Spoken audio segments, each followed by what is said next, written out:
Assalamualaikum warahmatullahi wabarakatuh. Perkenalkan, saya Ganjar Jatmika Sukanda, guru seni budaya di SMP Negeri 1 Padaherang, Kabupaten Pangandaran. Pada video kali ini, saya akan menampilkan proses pembelajaran berdiferensiasi yang selama ini saya terapkan selama pembelajaran di kelas.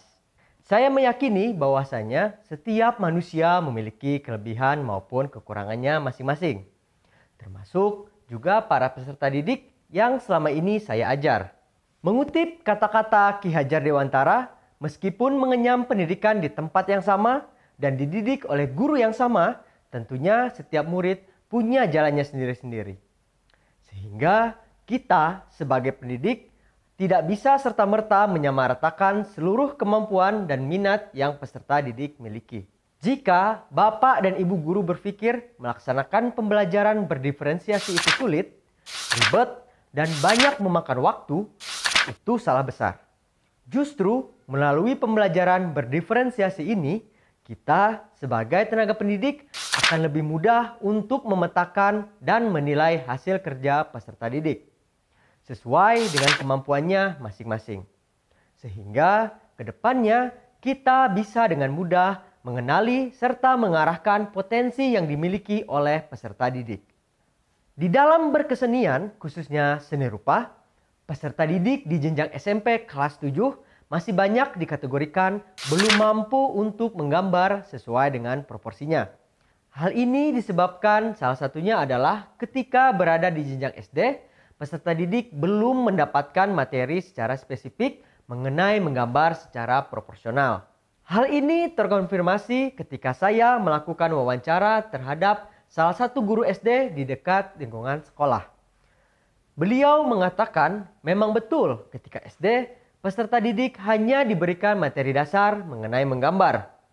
Salah satu sebabnya tidak ada guru khusus di bidang kesenian yang mengajar di tingkat SD. Berikut langkah-langkah yang selama ini saya terapkan untuk memulai pembelajaran secara berdiferensiasi.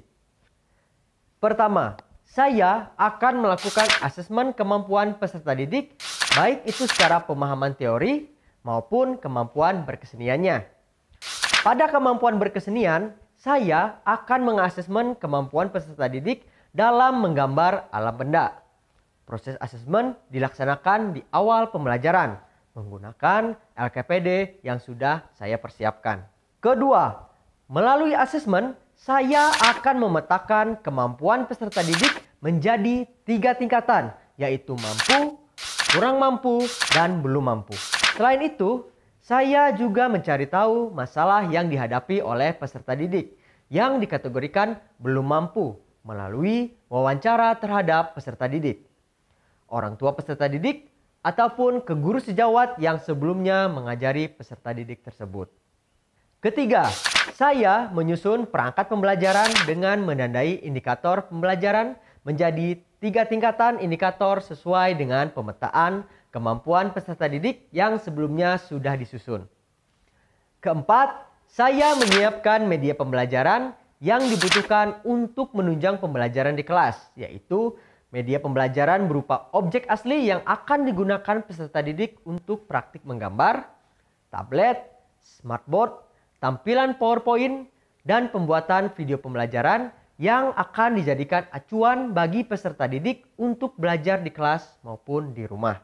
Kelima, melaksanakan pembelajaran di kelas. Pembelajaran di kelas dilaksanakan seperti pada umumnya melalui 3 tahapan: pembuka, kegiatan inti, dan penutup. Kegiatan pembuka meliputi mengucapkan salam, membaca doa, menyanyikan lagu wajib nasional, menyampaikan KD, serta tujuan pembelajaran, apersepsi, dan tanya jawab. Pada kegiatan inti, guru memberikan LKPD yang harus diisi secara berkelompok oleh peserta didik.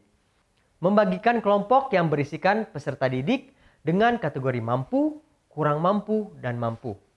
Peserta didik menonton video pembelajaran yang sudah disiapkan oleh guru. Peserta didik diberikan kesempatan untuk menanyakan materi yang belum dipahami lewat video yang sudah dilihat. Guru menjelaskan lebih lanjut melalui PowerPoint mengenai materi yang belum dipahami oleh peserta didik. Peserta didik mengisi LKPD secara berkelompok yang dibantu dengan tablet yang terkoneksi internet serta dibimbing oleh guru. Setelah peserta didik selesai mengerjakan LKPD, peserta didik melaksanakan praktik menggambar alam benda berdasarkan objek asli yang sudah disiapkan oleh guru.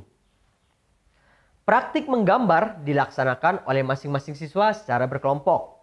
Hal ini dilaksanakan agar siswa yang berada di kategori belum mampu dan cukup mampu bisa saling berdiskusi serta bertanya kepada peserta didik yang dikategorikan sudah mampu. Pada prosesnya, guru juga membimbing tiap kelompok dalam pengerjaan praktik menggambar berdasarkan objek asli. Tahap akhir dari kegiatan inti adalah presentasi. Setiap kelompok maju ke depan kelas dan mempresentasikan hasil karya dari masing-masing anggota dari kelompok. Kelompok lain memperhatikan serta bisa memberikan masukan maupun kritik yang membangun pada karya yang sudah dipresentasikan oleh kelompok lain. Hal ini sangat penting agar siswa mampu mengevaluasi dan terbiasa untuk menerima kritik serta saran dari orang lain. Kegiatan penutup dilaksanakan dengan menanyakan kesulitan apa yang dihadapi oleh peserta didik ketika melaksanakan praktik menggambar. Kemudian, apresiasi terhadap kelompok yang sudah melaksanakan pembelajaran dengan sangat baik, serta refleksi pembelajaran yang sudah dilaksanakan di hari itu. Tidak lupa juga, guru memberitahukan materi pembelajaran untuk minggu depan. Terakhir, ditutup dengan doa dan salam penutup. Keenam, guru menganalisa hasil pembelajaran melalui evaluasi dan penilaian karya peserta didik berdasarkan kategori yang sudah dirancang sebelumnya. Penilaian tidak hanya berupa angka, namun juga deskripsi mengenai hasil yang sudah peserta didik peroleh. Ketujuh, guru bisa melaksanakan remedial bagi peserta didik yang mengalami penurunan kemampuan. Namun, sebelum itu, guru harus terlebih dahulu berdiskusi dan mencari tahu kesulitan apa yang dialami oleh peserta didik hingga menyebabkan peserta didik tersebut harus diremedial.